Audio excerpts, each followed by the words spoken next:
cool. I thought I'd just do a really quick like underside video of my TVR 2500M. This car isn't for sale or anything. I've been driving it a ton, but I have it up on the lift and it's pretty interesting underneath, so I thought I'd just document it. If you don't know much about these, basically what you have in a TVR 2500M is you have a custom handmade tube chassis and a custom fiberglass body. The drivetrain of this car and the steering system of this car is essentially a Triumph TR6, but the suspension is much more sophisticated, the car's lighter, and it's really just more of a sports car compared to, you know, a body on frame Triumph TR6. And I've owned TR6s, I love them, but this is really kind of special. So suspension wise, pretty cool. We have dual wishbones on all four corners. Mine is running an older set of Spax shocks. I'm kind of going through figuring out what the adjustment is like on these. I think some of them are in need of a refresh, but pretty cool that it has those. Like you can see here, dual wishbone. This is just going to be a Triumph TR6 brake. They're not like the most amazing brakes, but because the car is so light, they work actually pretty well. So we got discs in the front and then drums in the rear. And then here again, you can see we have dual wishbones, right? So lower wishbone, upper wishbone, drum brake, and then this shock is just offset to the left instead of being straight over the top. This is going to be your tie rod adjustment, kind of a unique setup because of the dual wishbones.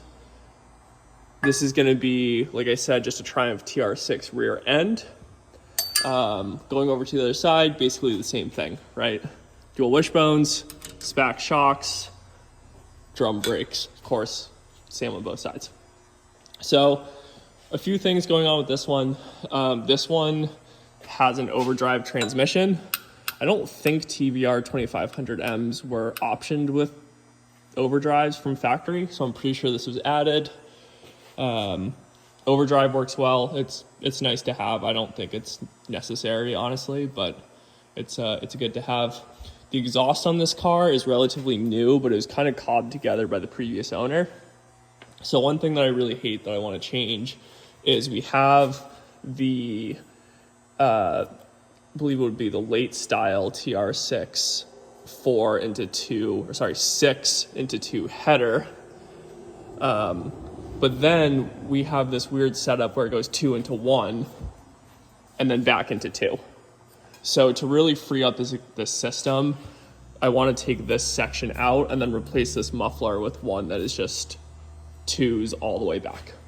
And even when this car idles, it does some kind of weird stuff where like one of the tailpipes is really hot and then one of them is only kind of warm.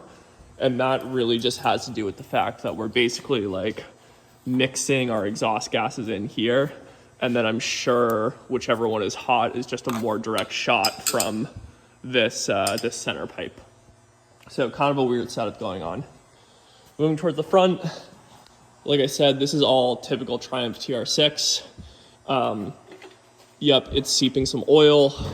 This isn't a crazy amount, to be honest, but I want to get this cleaned up and see exactly where it's coming from. I'm guessing it's just the front main seal, maybe a little bit of pan. It actually isn't dripping all that much. It's just kind of seeping, and it really just hasn't been cleaned in a long time. This one's also kind of interesting because it has some type of performance cam in it. I'm guessing like kind of a three-quarter rally type cam.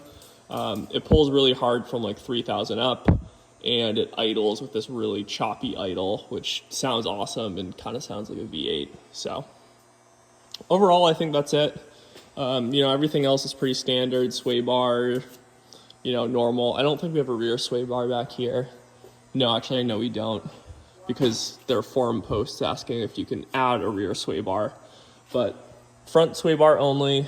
I've never really thought that it has needed more side-to-side stiffness. Really, the suspension works pretty well, and it drives nice, being a little soft, but being really light. And then, of course, like I said, fiberglass. So all these pans and everything are fiberglass. you know. One thing that's kind of interesting about TVR is when I think it was this car came out, they actually offered a 5-year corrosion warranty on, I believe it was the 2500M. Of course, that's kind of ironic because when you look at a TVR 2500M, there's not really much under here to corrode, right? It's just the steel tube framing and then fiberglass. And of course, fiberglass isn't going to rust. So kind of a clever thing that they did back in the day. But yeah, this is it. Just a quick look at the TVR. It's an awesome car. I've had it for 6 months and I've probably put over 1,000 miles on it already. I drive it quite a bit, so really happy with it. Just want to do a few things to make sure it keeps going.